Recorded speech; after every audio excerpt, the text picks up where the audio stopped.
Hello, everybody, and thank you for tuning in to the Liberty Report. With us today is Daniel McAdams, our co-host. Daniel, good to have you here today. Good morning, Dr. Paul. How are you? Doing fine, That's ready, right. raring to go. We have maybe a little bit of good news, good information, at least sort of verifies a few of the things that we're saying. And it comes from Germany. I hope Germany's not on a blacklist or something, and we can't use anything they say. Yeah. But anyway, I don't want to learn my economic policies from Merkel. Yeah. Okay, but the headline is going to be put up there, German study finds lockdown. No effect. Yeah. It didn't do any good. Yeah. I wonder how many dollars we could have saved. Yeah. I wonder how many dollars were lost in the economy. Yeah. I wonder how many people literally got sick with lockdown. How many people are continuing to suffer from lockdown? And yet there are still people obsessed with it. They had one picture here recently of some liberal who says, I sort of feel good with, he felt comfortable with wearing his mask outdoors, even though he didn't need to. It's sort of, it's just overworked. They condition these people that they're undressed if they don't have their masks on. It's sort of neat, that sort of thing. It's sad, though, from my viewpoint. But that came out just last week. There was an article written by Paul Watson from the Telegraph, and it's good information to have it come out now. And one thing I wrote down when I was reading this is better late than never. Yeah. It's too bad they wouldn't have recognized the prevention. And later on, we'll talk a little bit about how this could have been prevented, except for a sudden change of course with Fauci, change of his mind, and turned out that he would refuse to get good advice. But we'll talk about that. But anyway, I think this is good that this is coming out. I think there are a few, not just us, but many others who would have suggested that it can be very negative. But then the other thing, it could have been suggested that working things out generally in a voluntary free market is almost always better than depending on the government, and I think that's where they failed, because there was total rejection and lack of confidence that free people could make a decision, because the decision had already been made. They're stupid. People are stupid, and they don't know what to do. So my argument with that is sometimes the stupid people get into government, and they're motivated to get there, and guess what? I think the CDC has hired a few of them. Yeah, more than a few of them. But Paul Watson wrote about it. But the original article was in the Telegraph, which is a very respected British newspaper. But it points out the researchers from Munich University. They took a look at the 3 lockdowns that Germany had imposed on its people in November, December, and April, and they looked at the numbers. They crunched the numbers, and they saw that the infection rates had already begun to fall when they implemented the lockdowns. Therefore, the lockdowns really had no effect. And people who watch this show know that we put up charts all the time that suggest this very thing, but it's good to have the scientific confirmation. In the German government, what it did is the same as the British government, the same as in France and elsewhere, is they ignore the idea of seasonality, that there is a seasonal flu, there is a seasonal bug, so they kept locking down and preventing it from spreading and petering out. But Paul Watson, in his summary of the German study, points out and reminds us that last year there was a leaked study from the German Ministry of the Interior that revealed that the impact of the country's lockdown could end up killing more people than the coronavirus itself, due to victims of other serious illnesses not receiving treatment. To that we would add suicides, alcoholism, depression, shortening lives, and other things as well. So the lockdowns killed more than they saved. That looks pretty obvious now. And there are other studies that we've talked about. Paul Watson writes about it in his piece. A study in January by Stanford found that the lockdowns do not provide more benefits to stopping the spread of COVID-19 than voluntary measures, et cetera, et cetera. So it's out there. No doubt. It's interesting that the people who have a scenario and they have to promote it, how they can take facts and always spin them in a way, you know, like lockdown. Lockdown was the cause of this, and not. If it can help them, they'll say yes. Look, lockdown helped. Or if it doesn't happen, then they don't blame it. They either take credit or blame. Same way with vaccines. We've seen these charts that we've put up numerous times. All of a sudden, there's a crash in the number of cases and people dying and all this, and they would never suggest. They would never dare, admit that there's such a thing as a natural herd immunity that can develop. It was always, we locked down and we gave them a lot of vaccines and look how successful we are, which is a continuation of a lie. Now I don't know. They think. As a matter of fact, I'm always trying to figure them out. It's probably in their minds a white lie. Yes, it's not exactly true, but we don't want to frighten the people, and we want to encourage them to obey us. And as long as they do that, we'll take care of them. So they go ahead and spin this. But I think that their feet should be held to the fire, and people who have misinformation, there should be liability. That's the way the market works. And of course, they get exempt. The vaccine companies get exempt from the liability. So the whole system, and then they spend all this effort, time, and money and advertising that what's this herd immunity? That doesn't work. You got to give them vaccines, and no matter what the charts show, they're in denial. That's why information like this can be very helpful to us. It is, and Paul does also remind us of member Dr. Jay Bhattacharya from Stanford University, medical professor at Stanford University. My guess is, Dr. Paul, you don't get that position if you're a dummy. I would suggest, but he told Newsweek back in March, he called the COVID-19 lockdowns, quote, the single worst public health mistake in the last 100 years.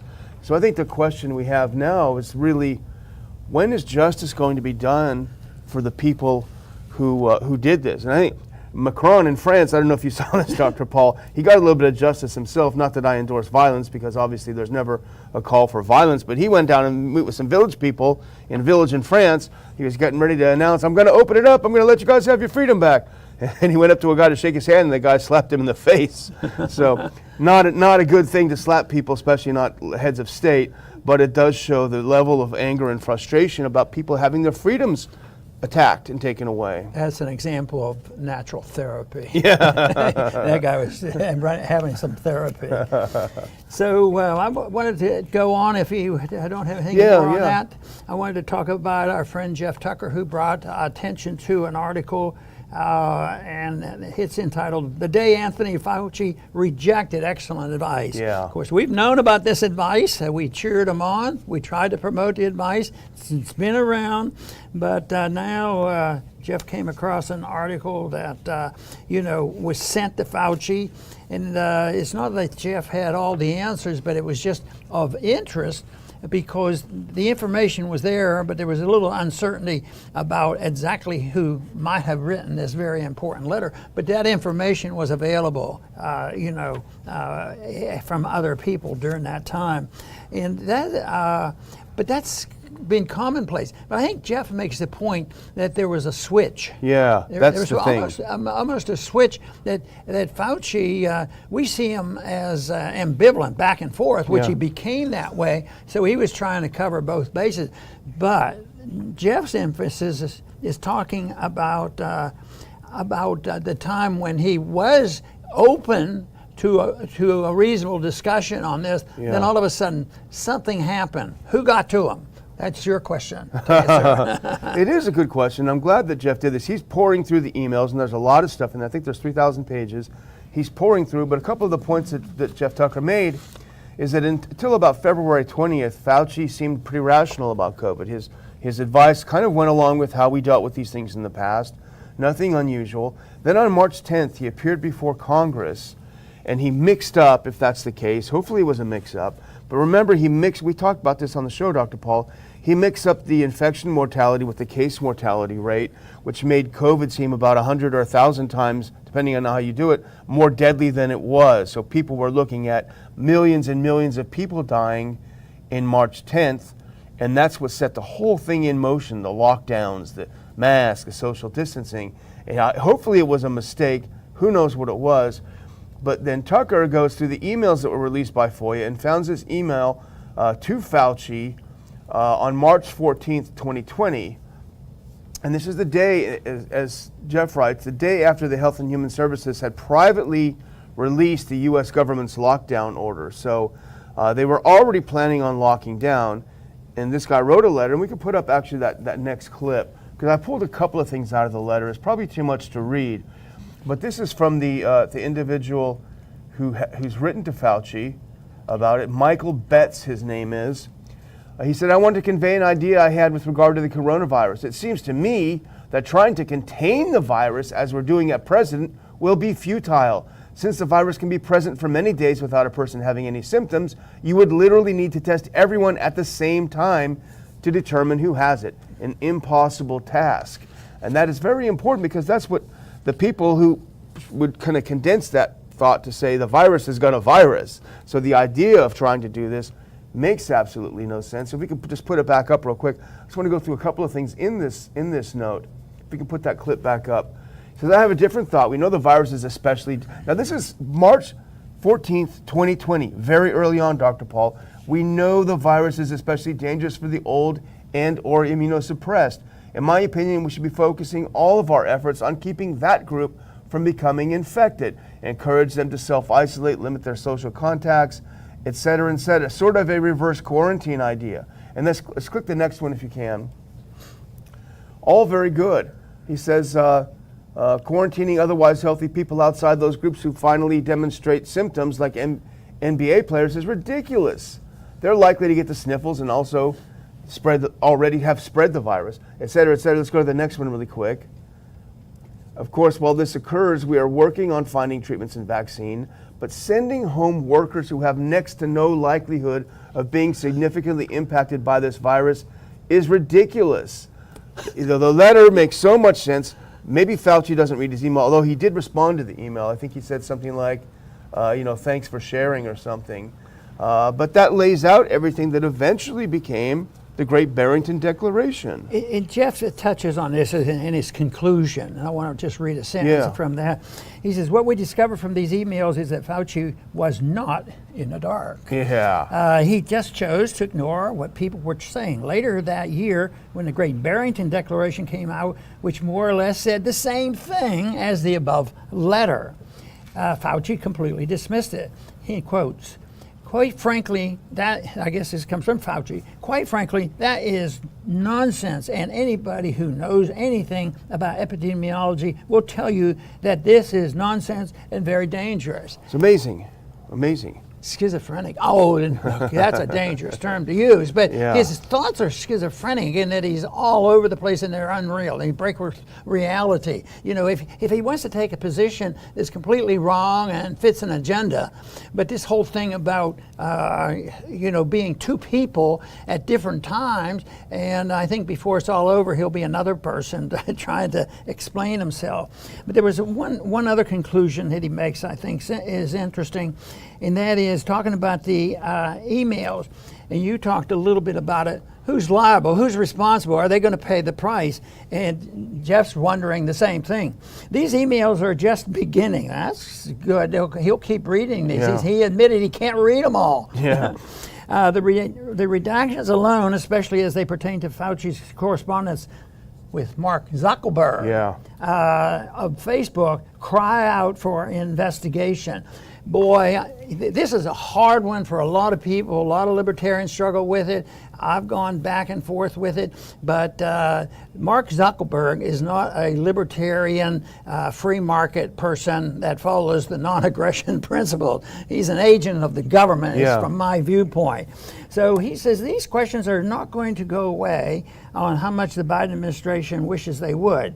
I see Zuckerberg is sort of like a co-conspirator. Yeah. He knows what's going on, and they have goals. And then these emails, that's why these emails are probably going to be very significant. That you might see, instead of Fauci just being, mixed up and deliberately misleading people, you might find out that they are real co-conspirators on what their goals were, the ultimate goals, because most people are now agreeing it made no sense to do this lockdown, and people suffered from it. They're continuing to suffer from it, and it's going to continue. And the biggest fear that I have is that this is just a warm-up session, because there could be another virus, by fall. After we conquer this one, and the heroes will come to the rescue. But right now, I don't think they're going to call on Fauci to lead the next one. But his partners in crime might. Yeah, he's the fall guy. But the Zuckerberg thing is interesting, because I've read a couple of the emails where Zuckerberg was openly, you're right, colluding is the best word for it, colluding with Fauci. Hey, Dr. Fauci, basically, I'm paraphrasing, but how can we help you? How can we use our platform to silence people who disagree with you? And that's essentially what he did. The whole business model of Facebook, you get people to go on there sharing pictures of their grandbabies and this and that and the other, and you sell them stuff. You take their data and you sell them stuff. So basically, the users are the customers that provide you the money. So this is a business owner, if you want to call it a private business, who stabbed his own customers in the back to curry favor with a government entity, i.e. Fauci and his group. So it's amazing to see, and I think it really bolsters your argument that he's acting as de facto agent of the state, not as a private business owner. And I'd be willing to bet a little bit on the fact that the people who are really involved in this, whether it's social media network people or people in the pharmaceutical industry, that running through all of this is an anti-Trump issue, the hatred and the fanaticism against them, which Trump, participated in generating this. Did, yeah. But anyway, I think that you should take a Zuckerberg. Any one of those people aren't going to be very, very happy with Trump, and they're hysterical. They're already terrified that he's going to run. I thought it was pretty neat yesterday that on the weekend Trump said, "I'm not going to run," something like that. Maybe that'll confuse them too. But anyway, I think this is an important article. Some conspiracy-minded people are wondering, was the virus hyped up or even created just to sell the vaccine? And maybe that's what Fauci's real job was, the salesman for Big Pharma, because billions and billions have been made. But we want to move on, and we're trying to be a little bit more friendly to our governor. We've been very critical. He's done some stupid things. He did things that he never should have done, like shut down the state or interfere in any way with the way Texans behave or shop or what have you. Maybe he's trying to make amends, Dr. Paul. Maybe that's what he's doing. But let's put up this next clip. Now, Dan Horowitz he writes for, I think, The Blaze, conservative publication. We've republished a lot of his stuff. He's very good on this COVID. So he tweeted out yesterday, "Hey, Governor Abbott, why are you allowing Carnival to sail out of Galveston and push vaccine passports when they were kicked out of Florida?" And Abbott responded to Horowitz, which is really interesting. And Abbott said, "I'm signing a law today that prohibits any business operating in Texas from acquiring vaccine passports or any vaccine information. Texas is open 100% without any restrictions or limitations or requirements." And he did sign that law that did that. Good business judgment has been generally recognized by both sides. They'll use it one way or the other, and Republicans are a little bit better on using that. But there's been a lot of exceptions to this. We see tremendous corporate and banking support who are supposed to be the free market business people supporting Biden, and they still do. But this statement sounded like it was challenging that whole thing, that he was not going to go with Biden, and he better, because he lives in Texas. He wants to continue to be governor. And of course, there's some activity in Texas about having a couple people running against him. So that means there's a little bit of benefit by people speaking out and letting him know where we stand. Probably the most charitable thing to say about Abbott is that he was kind of a coward, kind of spineless, and he had bad advisors. But I think when he saw, and this is probably to his credit, I don't know how you feel, Dr. Paul, but I think when he saw DeSantis getting away with it and getting kudos, and it wasn't a disaster, I think he got a little bit of courage. He's like the lion in The Wizard of Oz. He got his heart, he got his courage, and is trying to do some decent things. And in his his mask order doesn't have any loopholes in it, you know, and any entity that's a state entity or doing business with state cannot require it. So it's pretty solid. Yeah, and it was written in such a way that the first thing I thought about when I read this was, you know, do we have to violate the principle of the president having an issue and just telling what the businessman can or can't do? Yeah, that's a big one. Yeah, and he covered himself on that, and so this means that the government can't do it, and that's what, you know, the whole Constitution was written for the restraint of government. You know, it was never written and intended to restrain the people. And look at the restraint on freedom of speech and freedom of commerce and freedom of travel. It's all restraint, restraint, restraint. And so that he satisfied me on that, at least, that it was in the right direction. And it's going to keep coming back because there's still a lot of people who are in bed with big government, and they can be intimidated, and big government in various ways, regulatory, financial, can punish big business, you know. And they say if you're going to have contracts with big government, you know, you can't have this. But the issue isn't dead and gone, because there's still a lot of power in government, and they use that as a wedge to get in and intimidate business people to do what the deep state wants. And I could see how people would question your endorsement of this, because on the surface it might look like he's telling businesses what they have to do and what they can't do. And even Goldberg, who used to be at National Review, I don't know if he's still there, he's a dummy, but he wrote, how is this different from no shoes, no shirt, no service? You know, why can't they do this? But here, let's put up this next clip, because this is how he words it, and I think it's probably the best way you can do it without violating some principles of private ownership. The first part is just basically government entities cannot require any kind of vaccine information. But paragraph C says a business in the state may not require a customer to provide any documentation certifying that customer's COVID-19 vaccination or post-transmission recovery on entry to gain access to, or receive services from the business. And here's the part: a business that fails to comply with this subsection is not eligible to receive a grant or enter into a contract payable with state funds. That ought to be legitimate and understandable. So there's a couple of other good things in it, though, Dr. Paul. It wasn't just limited to that. And let's look at this next link. There's some other good stuff in the bill. This next clip, if we have it, he talks about cycle threshold value. And he says that the executive commissioner shall require the reporting of polymerase chain reaction tests from clinical hospital laboratories to contain the cycle threshold values and their reference ranges. And that's what DeSantis did in Florida, which is you can't just dial it up to 45 when you want to make it look like cases and dial it down to 18 when you want to make it look like recoveries for what must be just political reasons. That's a good one. And the third good thing, let's look at this, the next clip. A public health disaster or public health emergency expires on the 30th day after the date of the disaster or emergency is declared or ordered by the commissioner. It can only be reviewed by the legislature or by the commissioner working with the approval of a designated legislative oversight board.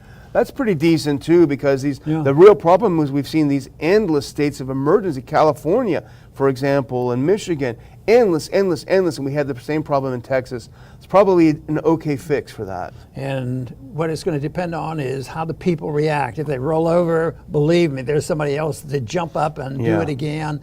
And that's why people have to be on guard, because there will always be another emergency coming up, and somebody else, even if we have our current politicians maybe saying, well, I better be a little more careful.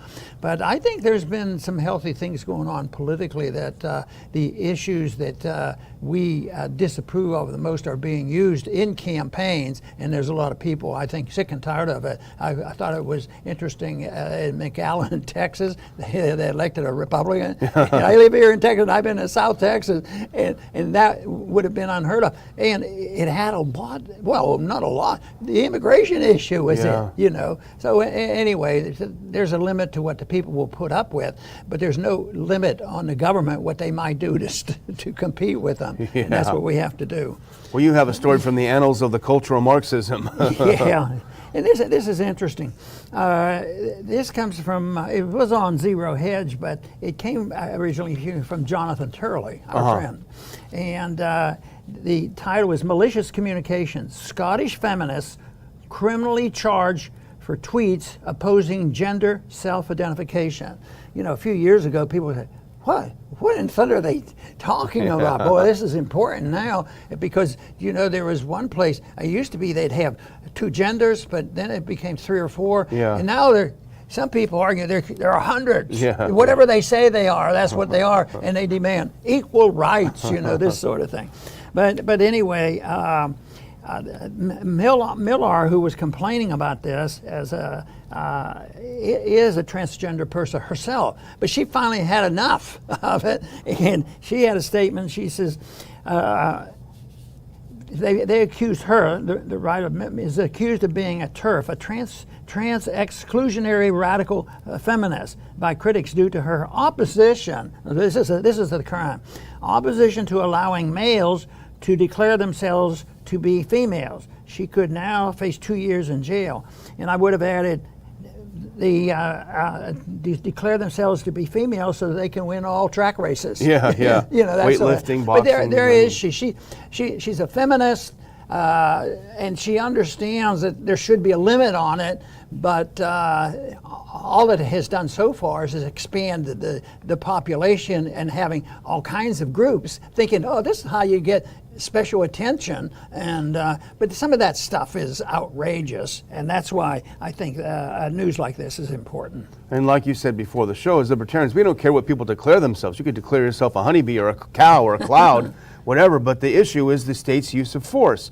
Just for simply suggesting that a man should not be able to call himself a woman and compete in these different things, she now faces 2 years in jail. So the state has elected to use its force, its use of force, use of violence against an individual for what that individual believes about genders. And that's the real problem. You know, there was somebody that came to her defense of this, and it's a name I haven't seen for a while. It's probably 20 or 30 years ago. He suffered the consequences of being punished for writing things that were not conventional wisdom. And matter of fact, I think he had to go in exile. It was a big, big issue. And that was the author Salman Rushdie. Oh yeah, that's right. And Salman Rushdie says, he had a neat quote, and it's put in this article.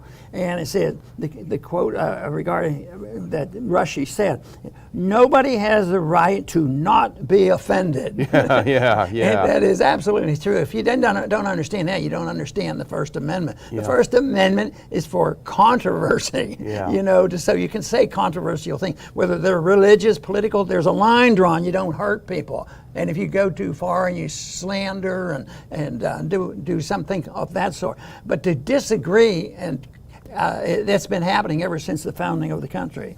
He says, Rushdie goes on to say, that right doesn't exist in any declaration I have ever read.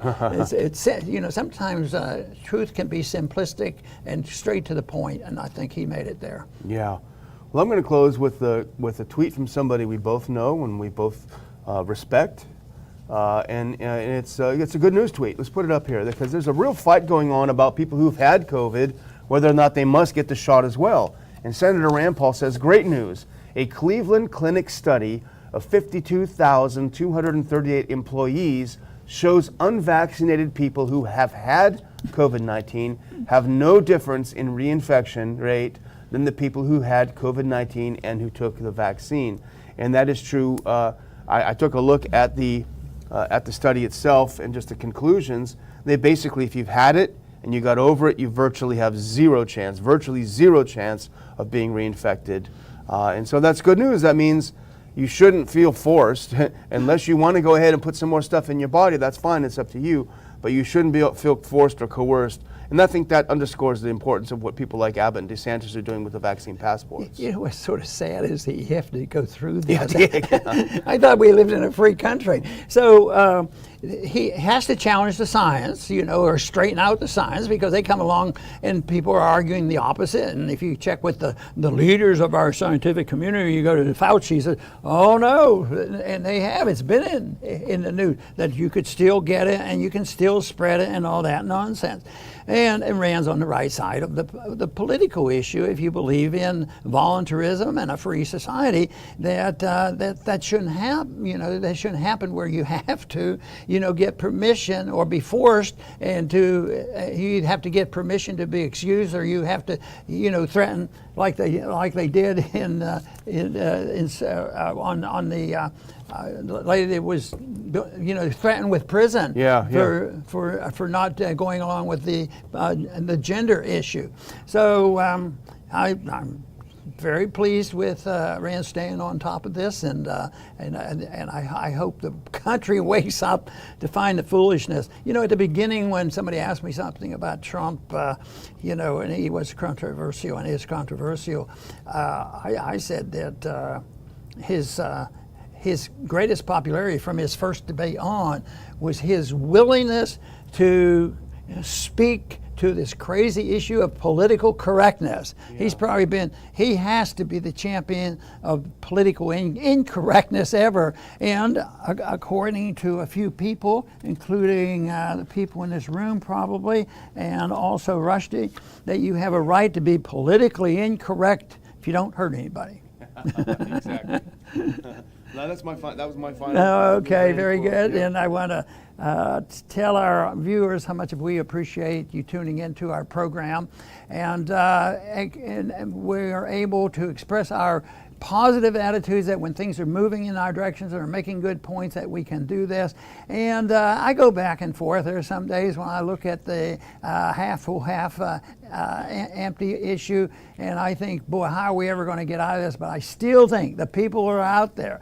I think it's a communications problem. I don't think it's a numbers problem. I think we have the side of truth we're on the side of truth, and people want that. It's that the propagandists and the freebie stuff that goes on, and people have been convinced that it's the right thing to do, and that it's been sold because the opposition to our views have grabbed the moral high ground. And I think we can't win without grabbing the moral high ground. So that's why I'm delighted to see that right now, I think that the conservative libertarian elements are growing in numbers and dedication, and the Faucis of the world are on the ropes. Let's keep it that way. And please come back to see us at the Liberty Report soon.